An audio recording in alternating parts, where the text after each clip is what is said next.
सिद्धि और चमत्कारिक शक्तियां, क्या ये संभव है कि ये तपस्या या साधना से पाई जा सकती हैं? कई बार ऐसा होता है कि आप सुनते हैं या किसी महानुभाव से मिलने जाते हैं और वह आपके बारे में कुछ बताने लगता है। आपके जेब में क्या पड़ा हुआ है वो बता देता है। आपके अतीत की कोई गंभीर घटना उसे वो बताने लगता है। आपके घर में लोग कितने हैं वो बताने लगता है। और वह दावा करता है कि उसे कई सिद्धियां प्राप्त हैं। वह मिरेकल, चमत्कार कर सकता है। और ऐसा भी सुनने और देखने में आता है कि वह व्यक्ति हाथ उठाकर कुछ कहता है, उसके हाथ से राख के प्रकार का भभूत गिरने लगता है और वह दावा करता है कि वह किसी भी चीज को पलट दे, और वह दावा करता है कि वह कुछ भी कर सकता है। वह यह भी दावा करता है कि अगर उसकी आपके जीवन पे कृपा हो गई तो आपका जीवन पलट जाएगा, आप सुख समृद्धियों से भर जाएंगे, और यदि वह नाराज हो गया तो आपके जीवन में दुख उत्पन्न होंगे। इनसे व्यक्ति पूरी तरह से उत्साहित, भयभीत और उत्तेजना से भर जाता है और उसके पास में इनके ऊपर विश्वास करने के अलावा कोई दूसरा विकल्प नहीं बचता है। पर क्या यह संभव है कि जीवन को इस तरीके से पलटा जा सकता है? या कोई मंत्र, कोई शब्द, कोई जाप, कोई धर्म पुस्तक, कोई महानुभाव या व्यक्ति या कोई आप्त पुरुष इस तरीके से प्रकृति में कर सकता है? सिद्धियों के बारे में कहा जाता है कि इन्हें प्राप्त करने की अवस्थाओं में व्यक्ति जहां चाहे जा सकता है, वह किसी को दिखाई नहीं देता है, कहीं भी वह प्रवेश कर लेता है। सिद्धियों के बारे में कहा जाता है कि अगर आपने सिद्धियां हासिल कर ली तो आप किसी को दिखाई नहीं पड़ेंगे, आप कहीं भी प्रवेश कर जाएंगे। आप अपने शरीर को विशालकाय बना सकते हैं, जितना चाहे उतना आप अपने आप को वजनदार बना सकते हैं, जितना चाहे आप हल्का बन सकते हैं। किसी भी पदार्थ की इच्छा करने पर उन पदार्थों की प्राप्ति की शक्ति आपके अंदर आ जाती है। आप चाहे तो पृथ्वी में समा सकते हैं, चाहे तो आकाश में उड़ सकते हैं। और ये सिद्धियां आपको सब पर शासन करने के लिए, सबको अपने नियंत्रण या वशीभूत में करने की शक्तियां देती हैं, और इसके जरिए हम दूसरों को अपने वश में कर लेते हैं। तो अब प्रश्न उठता है कि क्या ये चीजें संभव हैं? और तपस्या और साधना के जरिए क्या इस प्रकार की सिद्धियां मिल सकती हैं? ऐसे ही एक घटनाक्रम में एक व्यक्ति एक साधु के पास में गया और उसने यही प्रश्न किया कि क्या मंत्रों और इस प्रकार के शब्दों में कोई शक्तियां होती हैं? साधु ने बड़े अजीब तरीके से उत्तर दिया, गधे, मूर्ख, पागल। इतना ही कहना था कि वह व्यक्ति हड़बड़ा सा उठा, बोला, ये क्या कह रहे हैं?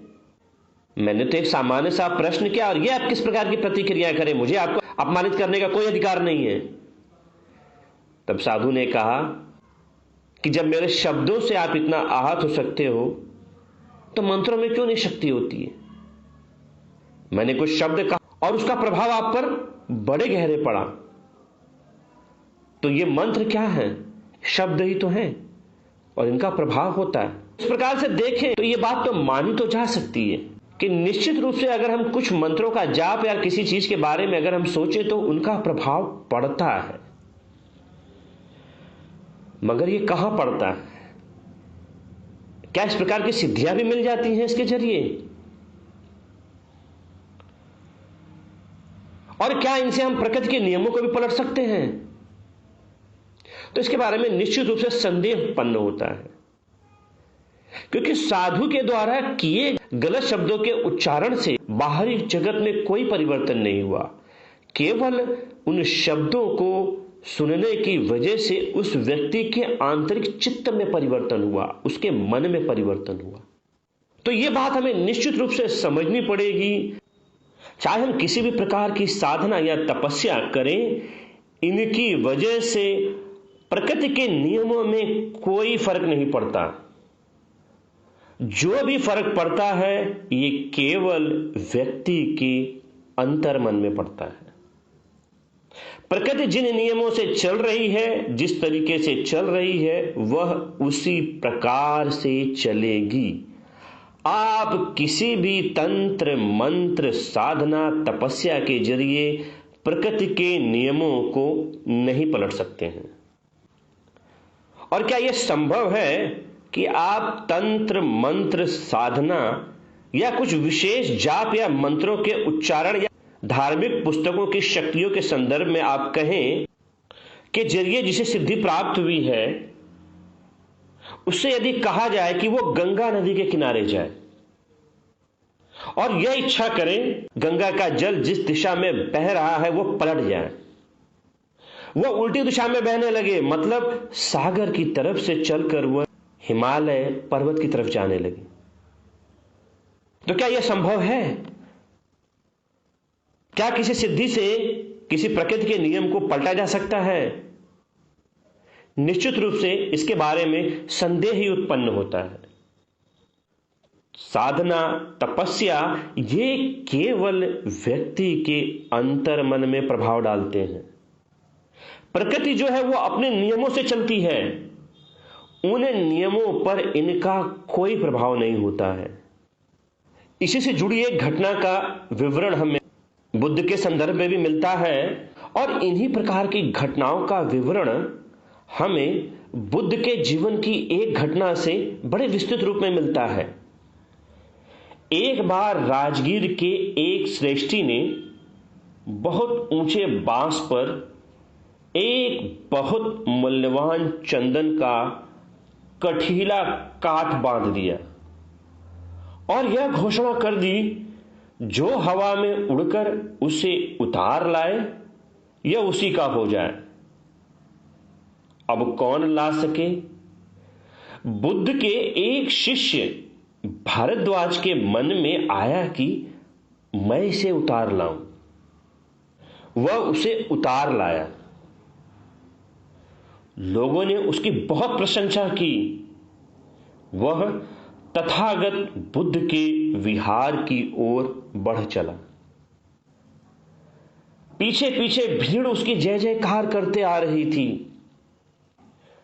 वह तथागत के पास पहुंचा और जब तथागत बुद्ध को सारी बात पता चली तो उन्होंने भारद्वाज को धिक्कारते हुए कहा कि इस चंदन के पात्र के टुकड़े टुकड़े कर दो और कहा कि किसी भी प्रकार का चमत्कार दिखाना गृहस्थों को धोखा देना है।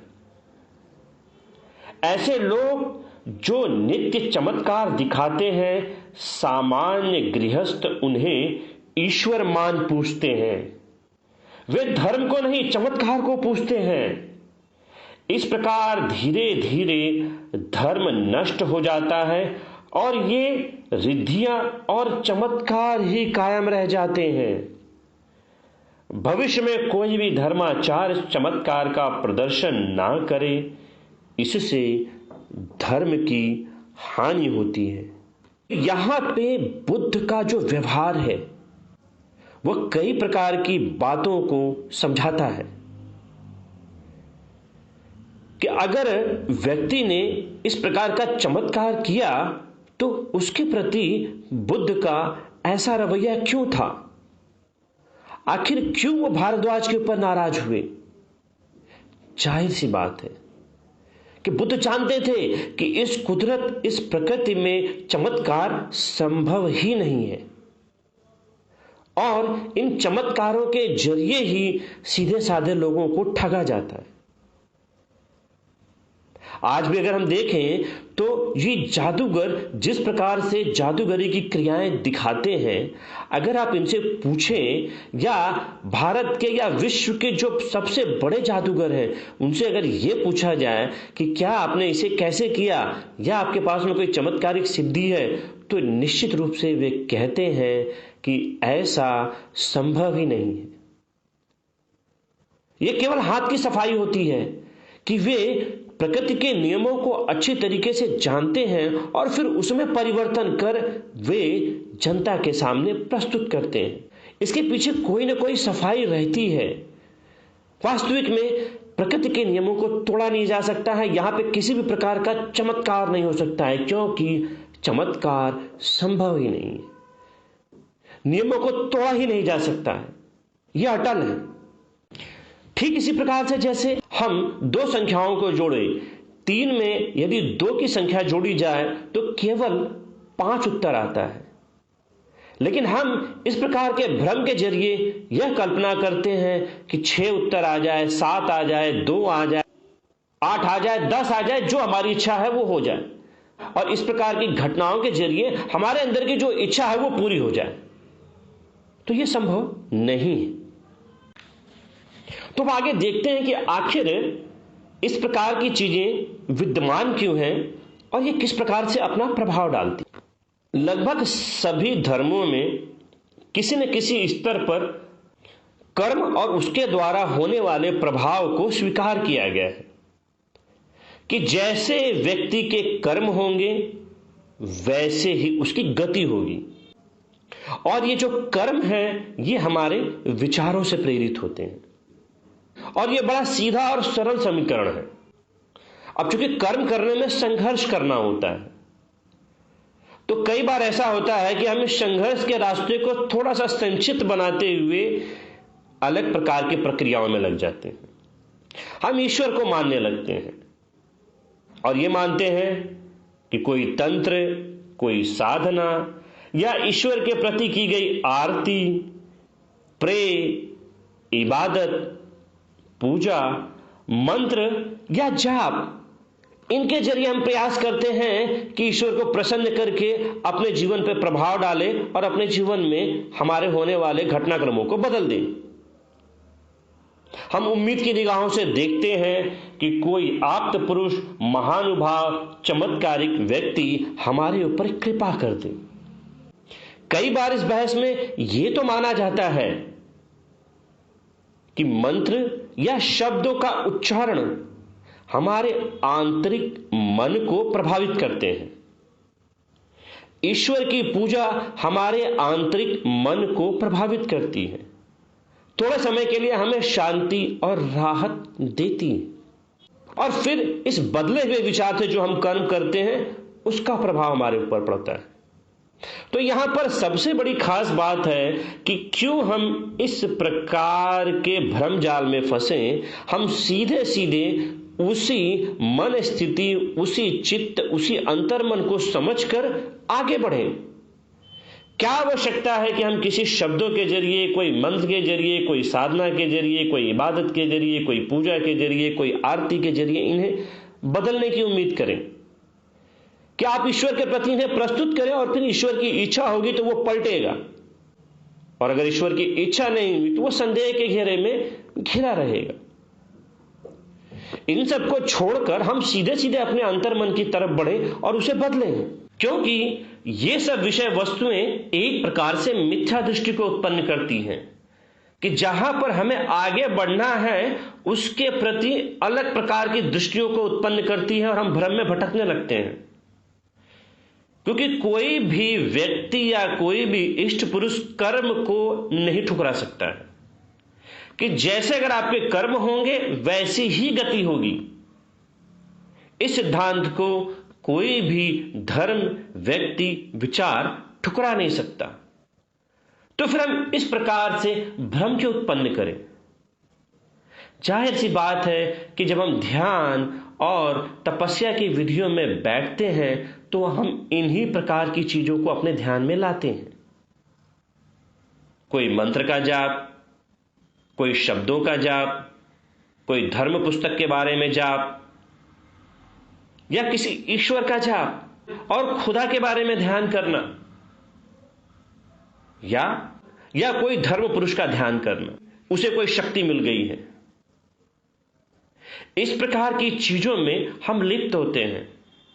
तो बुद्ध इस प्रकार के ध्यान को असार्थक बतलाते हैं और वह कहते हैं कि ये चीजें केवल मिथ्या दृष्टि को, भ्रम को उत्पन्न करती हैं, जो हमारे अंतर मन की तरफ बढ़ने का सीधा रास्ता है उसे भटका देती है।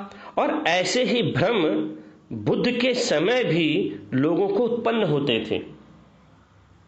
तो इसी का जिक्र करते हुए मध्यम निकाय के उपाक के लेख सूत्र में ध्यान करते हुए आयुष्मानों के अंदर संदेह उत्पन्न होने पर आयुष्मानों ने बुद्ध से जानना चाहा कि हमें ध्यान करते समय अवभाष और रूपों के दर्शन होते हैं, परंतु ये जल्दी ही अंतर्धान हो जाते हैं, इसका क्या कारण है? इस पर बुद्ध ने कहा कि संबोधि प्राप्त करने से पहले मुझे भी ऐसा ही होता था, परंतु इसका कारण खोजने पर मुझे मालूम हुआ इसके हेतु हैं, पहला विचिकित्सा यानी संशय, दूसरा अमन शिकार, तीसरा स्त्यान मृद्ध, चौथा स्तंभितत्व अर्थात भय से जड़ीभूत होना, पांचवा उत्पीड़ा, छठा दुस्थौल्य फूहड़पना, सातवां अत्याधिक अभ्यास, आठवां अत्यल्प अभ्यास, नौवां अभिजल्प, 10वां नानत्व संज्ञा तथा 11वां अतिनिध्यायी तत्व अर्थात अत्याधिक ध्यान लगाना। तब मैंने इन्हें चित्त के उपक्लेश जानकर इनको छोड़ दिया। इसके बाद प्रमाद रहित निरालस संयमी हो विहार करने पे मैं अवभास को जानता और रूपों को नहीं देखता था, रूपों को देखता और अवभास को नहीं पहचानता था कि केवल रात है या केवल दिन या केवल रात दिन। फिर मैंने भी इसका कारण खोज लिया। बुद्ध ने आगे कहा कि मेरे चित्त के उपक्लेश छूट जाने पर मैं जिस प्रकार की समाधि भावना करने लगा उससे मुझे ज्ञान दर्शन हुआ और मेरी चित्त की विमुक्ति अचल हो गई। तो इस प्रकार से बुद्ध कहते हैं कि विभिन्न विषयों के तहत ध्यान या इस प्रकार की चीजों का बार बार मन में या ध्यान के समय आना, इनके पीछे कोई न कोई कारण है और वो कारण कुछ भी हो सकते हैं और ये बढ़िया आपके अंतर मन की गहराइयों से जुड़े हैं।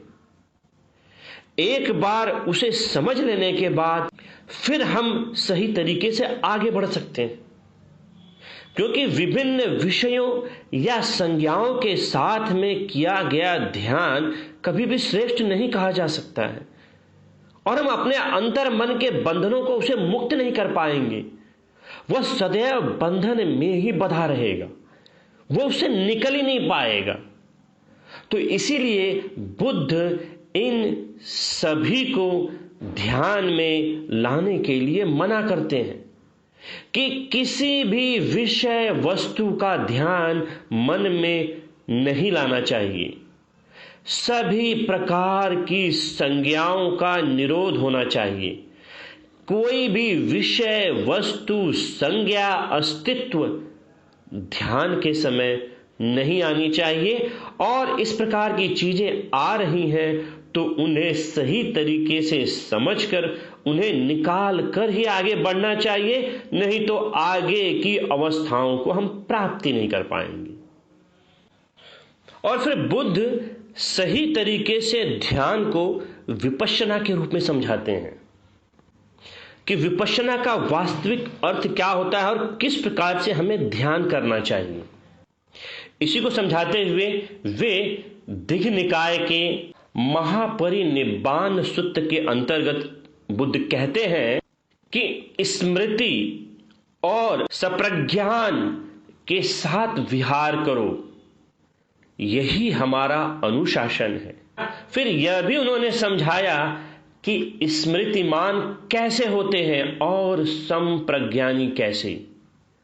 जब कोई व्यक्ति राग और द्वेष को दूर करने के लिए जागरूक रहे, सप्रज्ञान जगाए हुए, उद्योगशील हो, काया में कायानुपश्यना, वेदनाओं में वेदनानुपश्यना, चित्त में चित्तानुपश्यना और धर्म में धर्मानुपश्यना करता है, तब वह स्मृतिमान होता है।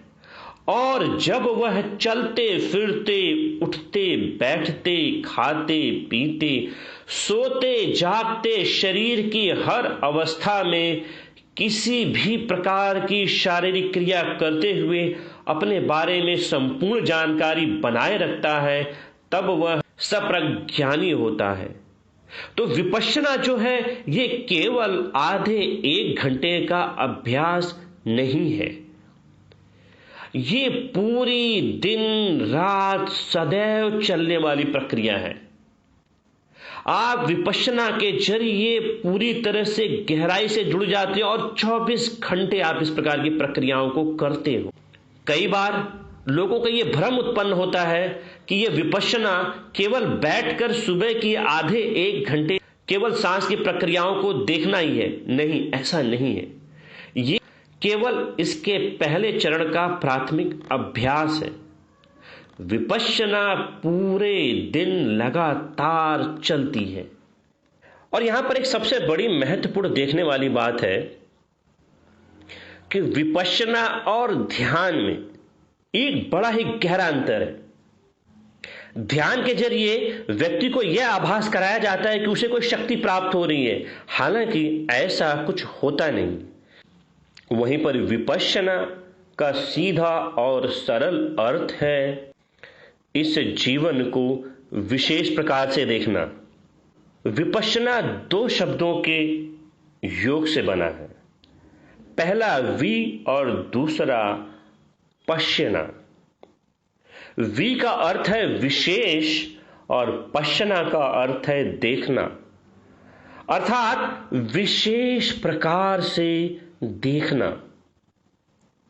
और इसी के संदर्भ में बुद्ध 4 स्मृति प्रस्थान का उल्लेख करते हैं कि विपश्यना के जरिए 4 स्मृति प्रस्थान को सही रूप में जानना। इसी को समझाते हुए बुद्ध सतिपट्ठान सूत्र में कहते हैं कि 4 स्मृति प्रस्थान हैं। लोलुपता और दौर मनुष्य को दूर कर स्मृति और संप्रज्ञान के साथ उद्योगशील हो, काया में कायानुपश्ययी होकर विहरना, और ऐसे ही वेदनाओं में वेदनानुपश्ययी होकर, चित्त में चित्तानुपश्ययी होकर और धर्मों में धर्मानुपश्ययी होकर विहरना। तो इस प्रकार से विपश्यना को 4 चरणों में बुद्ध समझने के लिए कहते हैं, जिसमें से प्रथम कायानुपश्यना के बारे में वो कहते हैं। कायानुपश्यना के लिए विस्तृत रूप से इन प्रक्रियाओं का वर्णन करते हैं कि किस प्रकार से विपश्यना करनी चाहिए।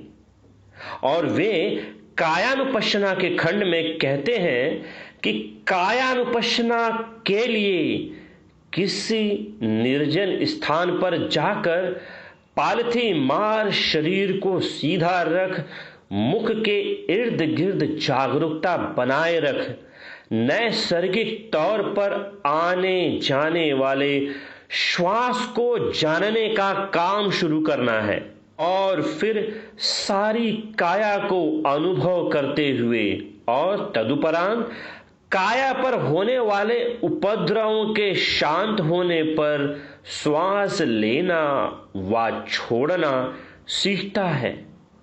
इस प्रकार काया के भीतरी अथवा भीतरी और बाहरी दोनों प्रकार के भागों में कायानुपश्यना करता हुआ विहार करता है। काया में उदय अथवा व्यय अथवा उदय के साथ साथ व्यय होने वाले धर्मों अनुपश्य होकर विहार करता है, तब यह काया है। इस पर जागरूकता स्थिर हो जाती है। जितनी देर तक इस प्रकार का केवल ज्ञान, केवल दर्शन बना रहता है, उतनी देर तक अनासक्त होकर विहार करता है और संसार में कुछ भी ग्रहण करने के योग्य नहीं होता है। इस प्रकार काया में कायानुपश्ययी होकर विहार करना होता है। यहां पर एक बड़ी ही महत्वपूर्ण घटनाक्रम होती है कि जब हम ध्यान या विपश्यना के लिए बैठते हैं तो उस समय हमारे अंतर मन में आने वाले विचार उसे बहुत बुरी तरह से खंडित करते हैं और कई बार लोग इन विचारों से त्रस्त होकर वह किसी मंत्र जाप या किसी ऐसी चीज का सहारा ले लेते हैं। तो वहां पे हो सकता है कि जो अंदर आने वाले विचार कुछ पलों के लिए रुक जाएं, लेकिन जिन चीजों का सहारा लेते हैं वे आगे चलकर मिथ्या दृष्टि को उत्पन्न उसे भटका देते हैं। तो बुद्ध इसके लिए बड़े ही सरल तरीके से वो केवल कहते हैं, अंतर मन के अंदर किसी भी प्रकार का विचार नहीं आना चाहिए और इसी को सुलझाने के लिए वे केवल सांसों पर ध्यान केंद्रित करने के लिए कहते हैं। क्योंकि हमारे अंतर मन का ये व्यवहार है, सोचना, ये लगातार सोचता है और जब तक हम इन विचारों से उसे मुक्त नहीं करेंगे तब तक वह अंतर मन शुद्ध नहीं हो सकता है। विचार लगातार उसे दूषित ही करते रहेंगे।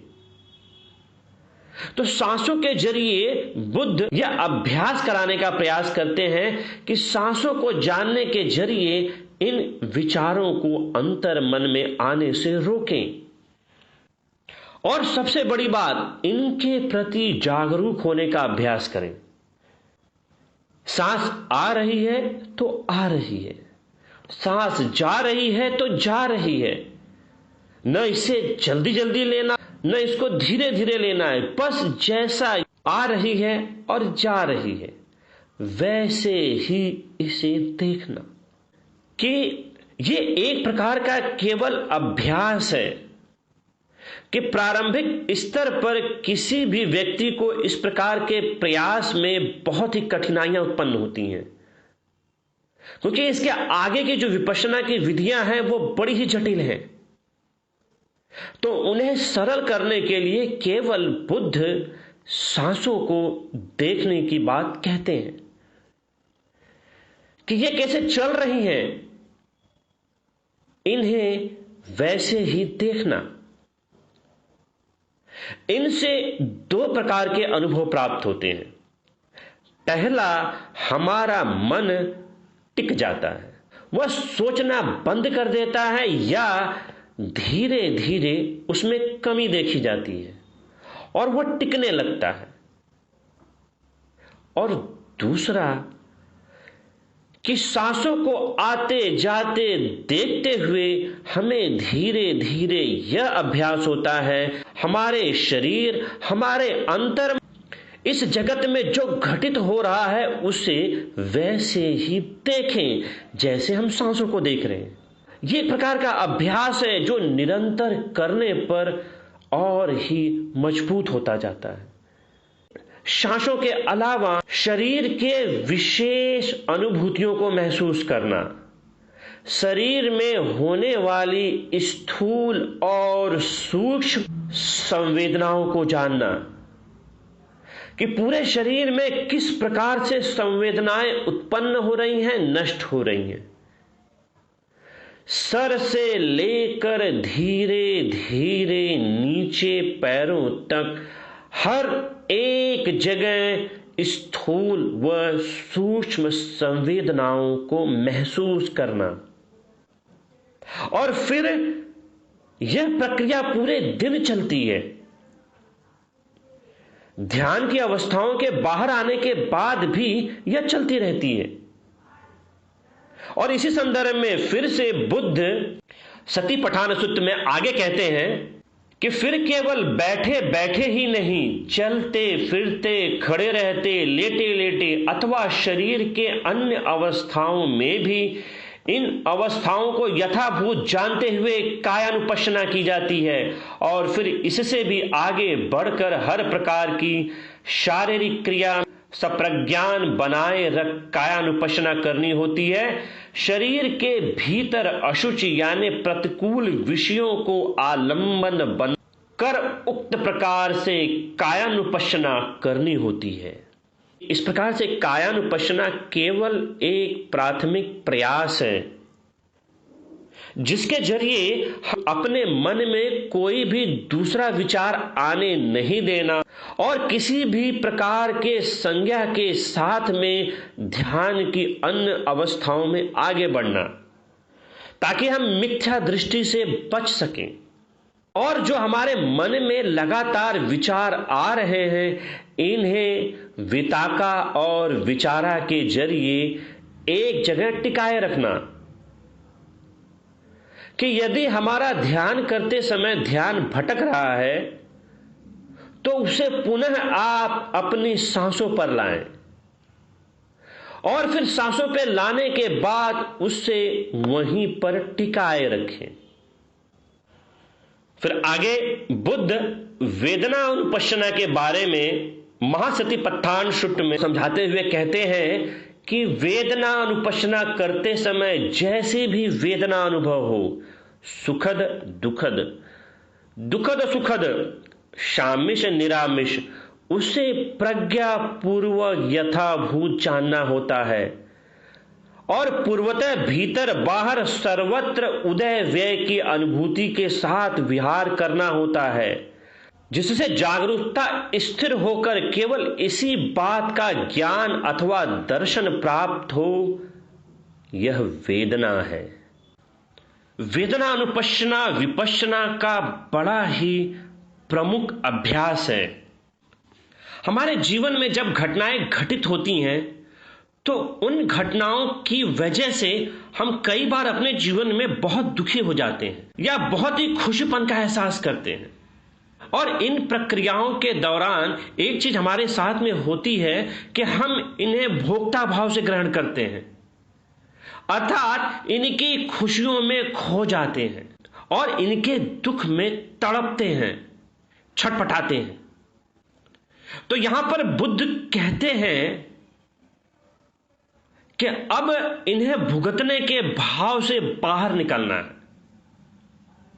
और इन्हें दृष्टा भाव से देखना है कि जैसी वह अनुभूति हो रही है उसे उसी प्रकार से देखना।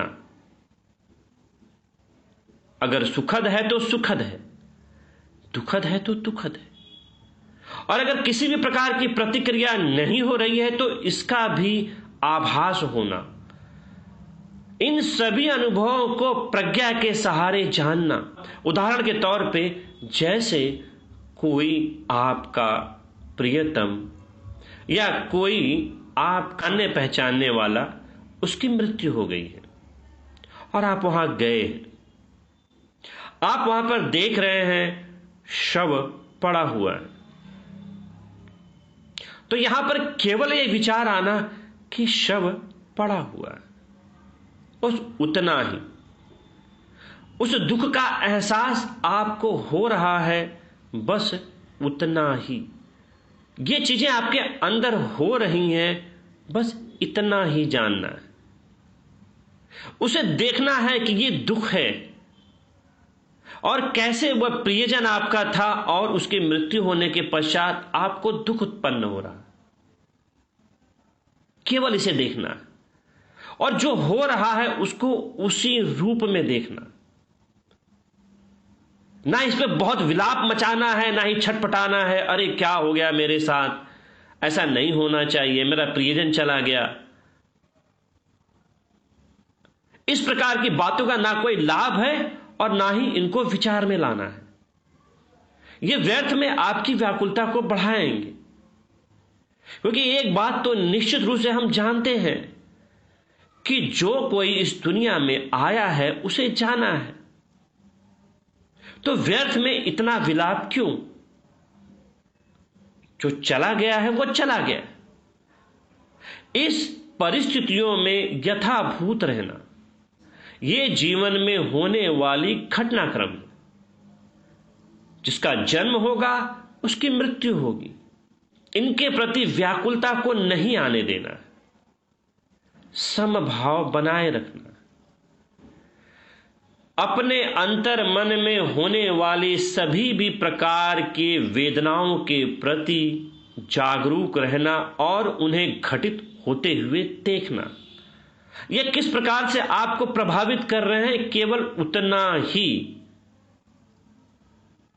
कोई खुशी का मौका है, किसी का जन्मदिन है, या कोई बहुत बड़ी उपलब्धि हासिल कर ली है, या कोई आपके जीवन में एक कोई अच्छी घटना घट गई, उस पर बहुत ज्यादा खुशी नहीं मनाना, बहुत ज्यादा उल्लास नहीं मनाना, बिना कारण अकारण ही खुशी नहीं मनाना। समभाव, ये जीवन के सुख आ रहे हैं जो आपको हो सकता है कुछ समय के लिए राहत दे रहे हैं, लेकिन इनके बारे में आपको एक चीज और भी जाननी चाहिए कि ये नश्वर है, नष्ट होने वाले हैं, अर्थात कुछ समय के पश्चात खत्म हो जाने वाले हैं। तो जो भी सुख और दुख जीवन में आ रहे हैं उनका कोई स्थायी रूप नहीं है, कुछ समय के बाद में वे नष्ट हो जाने वाले हैं, अर्थात नश्वर है। इन भाव से उन्हें देखना, न ज्यादा दुख न ज्यादा सुख। जीवन में ऐसी घटना जहां पर कोई किसी वजह से आपको नुकसान उठाना पड़ा हो, तो वहां पर छटपटाना नहीं है, अरे मेरे साथ ये ऐसा क्यों हुआ, मैं बहुत बदनसीब हूं, मेरे साथ में ऐसा नहीं होना चाहिए। इस प्रकार के विचारों को मन में न आने देना।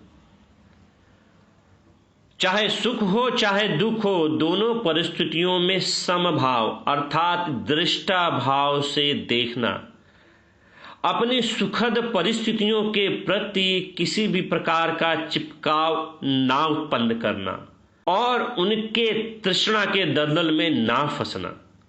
और यह बड़ा ही महत्वपूर्ण चरण होता है जिसे वेदना अनुपश्यना के सहारे जानना होता है। और फिर आगे चित्तानुपश्यना को समझाते हुए बुद्ध कहते हैं कि चित्तानुपश्यना करते समय जैसी भी चित्त की स्थिति हो, राग युक्त राग विहीन, द्वेष युक्त द्वेष विहीन, मोह युक्त मोह विहीन इत्यादि, उसे प्रज्ञा पूर्वक यथाभूत जानना होता है और पूर्ववत भीतर बाहर सर्वत्र उदय व्यय की अनुभूति के साथ विहार करना होता है, जिससे जागरूकता स्थिर होकर केवल इसी बात का ज्ञान अथवा दर्शन प्राप्त हो। यह चित्त है। हमारे अंतर मन के स्वभाव को जानना, उसके प्रति जागरूक होना। राग, मोह, द्वेष, जलन, इस प्रकार के विचार अगर हमारे अंदर आ रहे हैं तो उसके प्रति जागरूक होना कि हां, इसका हमारे अंदर उदय हो रहा है। हमें किसी बात का अच्छा लगना और उसके प्रति आकर्षित होना, यह हमारा स्वभाव है। जैसे कोई हमारा प्रियजन है, उसके प्रति हमें मोह उत्पन्न होता है।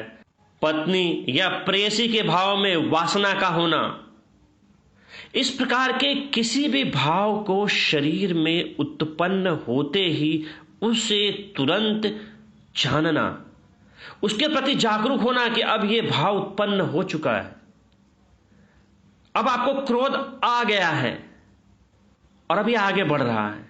इस क्रोध का नियंत्रण अपने मन पर ना होने देना, अपने अंतर मन को इसे समझना कि यह अब आ चुका है, अभी आगे क्या करने वाला है, इस बात का भास होना।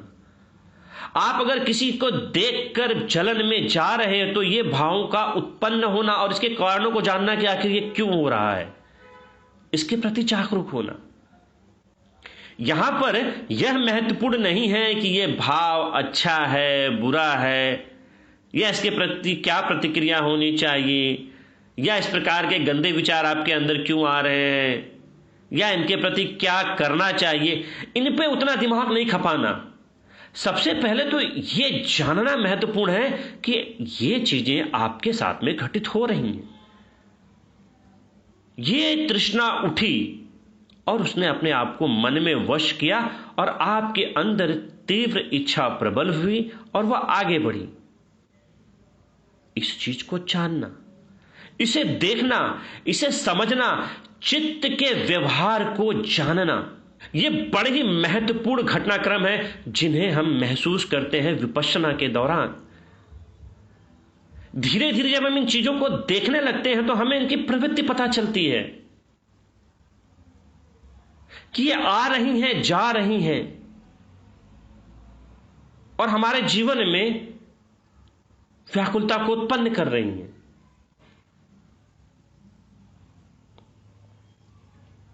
क्योंकि हम जिन चीजों को चाह रहे हैं वे भी नित्य नहीं हैं, कोई सदा के लिए मिलने वाली नहीं है। जिन चीजों के प्रति हम चिपकाव का भाव बनाए हुए हैं वे कुछ समय के बाद में नष्ट हो जाने वाली हैं, अनित्य हैं।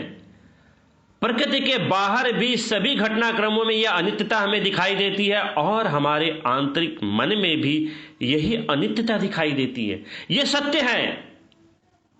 जब हम जानेंगे कि हम जिन चीजों को चाह रहे हैं वो नष्ट होने वाले हैं, कुछ समय के बाद में समाप्त हो जाने वाले हैं, तो हमारे विचार उसके प्रति बदलने लगते हैं कि हम जिस भ्रम और जिस जाल में फंसे हुए वहां से बाहर आने लगते हैं। और यही चित्तानुपश्यना है। और फिर बुद्ध अंत में धर्मानुपश्यना को समझाते हुए कहते हैं कि धर्मानुपश्यना करते समय भी चित्त में जागने वाले धर्मों की जैसी जैसी स्थिति हो उन्हें प्रज्ञापूर्वक यथाभूत जानना होता है और पूर्ववत भीतर बाहर सर्वत्र उदय व्यय की अनुभूति के साथ विहार करना होता है, जिससे जागरूकता स्थिर होकर केवल इसी बात का ज्ञान अथवा दर्शन प्राप्त हो। ये धर्म है। निवरणों की धर्मानुपश्यना करते समय प्रज्ञापूर्वक यह जानना होता है कि इस समय निवरण है अथवा नहीं, अथवा उत्पन्न हो रहा है अथवा इसका प्रहार हो रहा है, अथवा प्रहार हुए हुए का अब पुनः उद्भव नहीं होता है। निवरण है पहला कामछंद अर्थात कामुकता, दूसरा व्यापाद द्रोह, तीसरा स्त्यान मृद्ध तन मन का आलस, चौथा औद्धत्य कृत्य अर्थात उद्देक खेद, पांचवा विचिकित्सा संदेह। उपादान स्कंधों की धर्मानुपश्यना करते समय प्रज्ञापूर्वक यह जानना होता है कि इस समय स्कंध का उदय हो रहा है अथवा अस्त हो रहा है। उपादान स्कंध है पहला रूप, दूसरा वेदना, तीसरा संज्ञा, चौथा संस्कार और पांचवा विज्ञान। आयतनों की धर्मानुपश्यना करते समय प्रज्ञापूर्वक यह जानना होता है कि यह भीतर का आयतन है, यह बाहर का आयतन है। यह दोनों संसर्ग से होने वाला संयोजन है। यह अविद्यमान संयोजन की उत्पत्ति है, यह उत्पन्न हुए संयोजन का प्रहाण है और यह प्रहाण हुए हुए संयोजन का अब अनुभद्व है। आयतन है बाह्य पहला चक्षु, दूसरा श्रोत, तीसरा घ्राण यानी नासिका, चौथा जिह्वा, पांचवा काय त्वक अभ्यंतर और छठा मन तथा उसके विषय। बोध्यंगियों की धर्मानुपश्यना करते समय प्रज्ञापूर्वक यह जानना होता है कि इस समय बोध्यंग है अथवा नहीं है, अथवा उत्पन्न हो रहा है अथवा भवित होकर परिपूर्ण हो रहा है। बोध्यंग है पहला स्मृति, दूसरा धर्म विचय, तीसरा वीर्य, चौथा प्रीति, पांचवा प्रशब्धि, छठा समाधि, सातवां उपेक्षा। आर्य सत्यों की धर्मानुपश्यना करते समय प्रज्ञा पूर्वक यथाभूत यह जानना होता है कि यह दुख है, यह दुख का समुदय है, यह दुख का निरोध है, यह दुख निरोध का उपाय है। तत्पश्चात बुद्ध ने स्पष्ट किया कि दुख, दुख का समुदय, दुख का निरोध और दुख निरोध का उपाय, इनसे क्या अभिप्राय है। संक्षेप में पांचों उपादान स्कंद ही दुख है। बार बार राग जगाने वाली तृष्णा दुख का समुदय है और इस तृष्णा का सर्वथा निरोध दुख का निरोध है। और आर्य अष्टांगिक मार्ग सम्यक दृष्टि, सम्यक संकल्प, सम्यक वचन, सम्यक कर्मांत, सम्यक अजीव, सम्यक व्यायाम, सम्यक स्मृति, सम्यक समाधि दुख निरोध का उपाय है। तो इस प्रकार से बुद्ध विपश्यना को सही तरीके से परिभाषित करते हैं और कहते हैं कि यही सही तरीके से हमारे जीवन को बदल सकता है। तो कुछ इसी प्रकार के बुद्ध के विचारों को और गहराई से जानेंगे। आप देखते रहिए बुद्ध और उनके संदेश। धन्यवाद।